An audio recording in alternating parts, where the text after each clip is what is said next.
네, 안녕하세요. 비욘드 JS 러스트 제너릭의 두 번째 타임입니다. 지난 시간에 이어서 제너릭을 활용한 특정 타입에만 유효한 메소드 선언에 대해 알아보도록 하겠습니다. 아래 코드에 input 키워드 T에 제너릭을 붙이지 않고 포인트 F32처럼 포인트 T가 아닌 F30에 대해서만 유효한 메소드 distance from origin을 구현했습니다. 스트럭트 구현할 때 선언한 제너릭과 스트럭트 내부 멤버인 메소드에 선언한 메소드의 제너릭은 독립적으로 선언할 수도 있는데요. 다음의 코드를 보면 스트럭트 구현에 사용한 제너릭과 메소드 시그니처에 사용한 제너릭이 다름을 확인할 수 있습니다. 위 코드를 IDE, 비주얼 스튜디오 코드와 같은 IDE에서 보면 아래와 같이 나타나는데요. 이렇게 지난 강의와 이번 강의에 방금 봤던 내용에 따라 제너릭을 사용해서 유용한 여러가지 함수와 메소드, 그 다음에 스트럭트 타입을 정의할 수 있음을 확인했습니다. 제너릭 파라미터는 런타임에 결정되기 때문에 퍼포먼스에 영향을 미칠까봐 걱정이 될 수 있는데요. 제너릭을 사용하는 것은 구체적인 특정 타입을 사용하는 것과 비교해 아무런 퍼포먼스에 영향을 미치지 않습니다. 그 이유는 러스트가 컴파일에 모노모피제이션을 수행하기 때문입니다. 네, 한글로 모노모파이제이션 굉장히 발음이 어려운 단어입니다. 이 모노모파이제이션은 컴파일 타임의 제너릭을 특정 타입으로 변환하는 작업을 말하는데요. 이 프로세스를 거침으로 인해 컴파일러는 모든 제너릭 코드를 살펴보고 난 후에 이 제너릭 타입을 특정 타입으로 치환하는 작업을 하게 됩니다.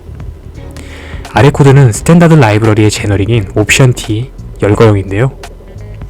러스트가 이 코드를 컴파일할 때 모노모파이제이션을 실행합니다.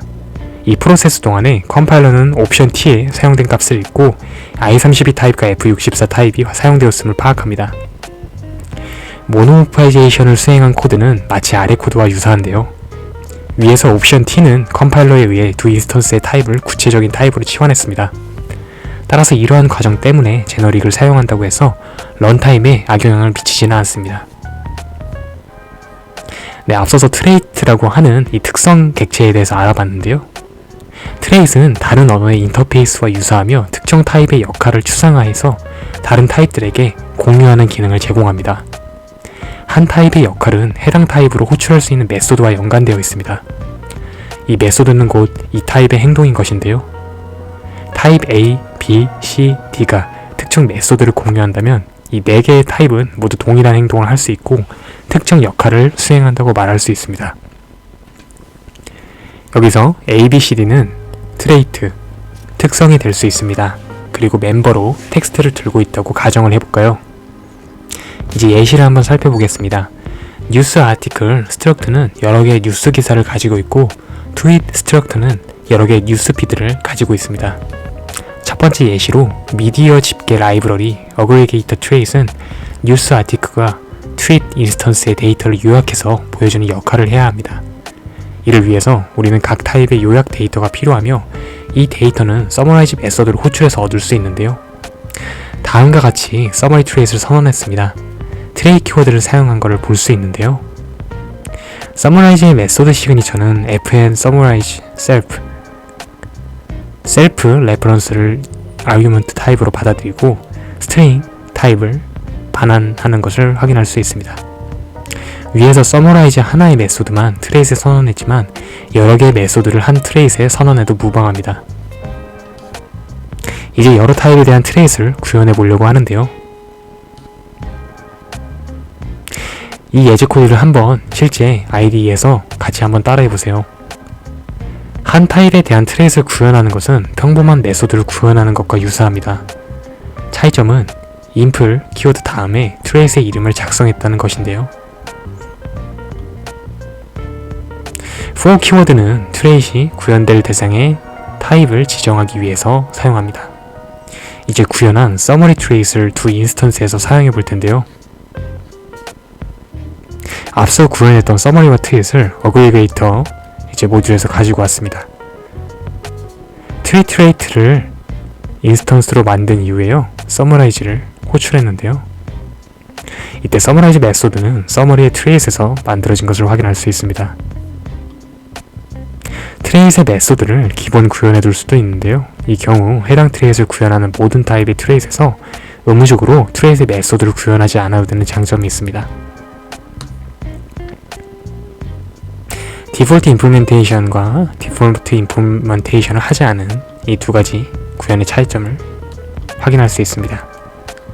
기본 구현을 사용하기 위해서는 다음처럼 메소드 시그니처만 선언하는 것이 아니라 시그니처의 반환 타입과 일치하는 디폴트 스트링 값을 반환하게 해주면 됩니다. 이를 응용해서 트레이 내부에 있는 다른 메소드를 호출하게 하는 디폴트 임플멘테이션을 만들 수도 있는데요. 위 서머리 트레이스를 사용하기 위해서는 다음처럼 구현하면 됩니다. 트레이스를 파라미터로 사용할 수도 있는데요. 아래 보시는 아이템 파라미터의 특정 타입 대신에 인플 키워드와 트레이스의 이름을 작성했습니다. 파라미터는 서머리 트레이스를 구현했기 때문에 notify 함수 내부에서 서머라이즈 메소드를 호출할 수 있는데요.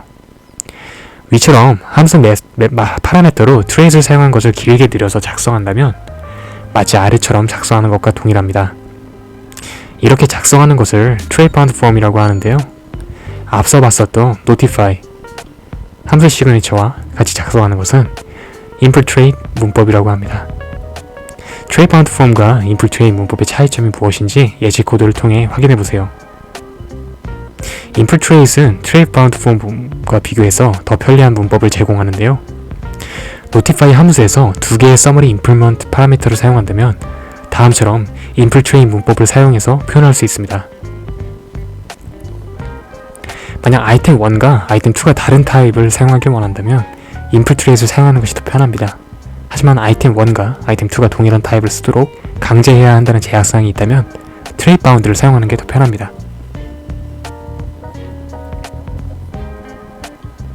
하나의 파라미터에 여러 개의 trait bound를 사용할 수도 있습니다.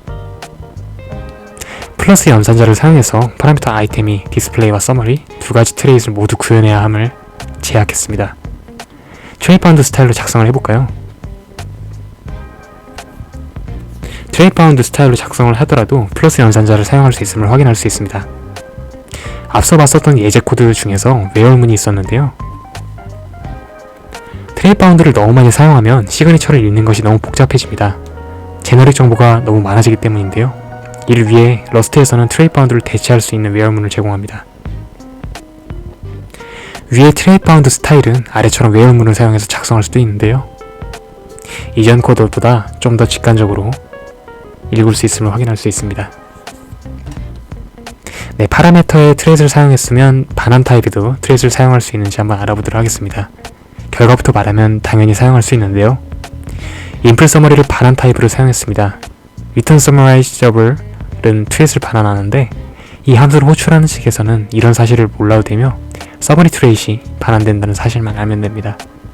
하지만 다음처럼 여러가지 타입을 동시에 반환하는 함수를 작성할 수는 없습니다. 제너릭이 특정 타입을 만족할 때만 동작하는 메소드를 구현할 수 있는데요. compare display 메소드는 이 페어 t가 오직 partial to trait과 display trait을 구현했을 때 호출이 가능합니다. 아래에 toString은 스탠더드 라이브러리입니다. 표준 라이브러리인데요. 이 블랭켓 임플멘테이션을 구현했기 때문에 display trait을 구현한 어떤 타입도 toString trait의 toString 메소드를 사용할 수 있습니다. 아래에서 integer 3은 display trait을 구현했기 때문에 to_string 메소드를 사용할 수 있습니다. 네, 지난 강의에 이어서 오늘도 많은 내용을 제너릭 챕터에서 다뤘습니다. 특히 이번 강의에서는 트레이스에 대해서도 한번 자세히 다뤄봤는데요. 당장 이해가 안 되거나 머릿속에 전부 소화하기 어려운 양이라고 하더라도 한번 빠르게 훑고 지나가셨으면 좋겠습니다. 이번 Beyond.js 시리즈 다음에 좀 더 자세하게 러스트를 공부할 수 있는 기회가 있으니 큰 부담 가지지 말고 한번 쭉 읽어보셨으면 좋겠습니다. 네, 오늘 강의 들으시느라 수고 많으셨습니다. 다음 시간에 뵙겠습니다. 안녕.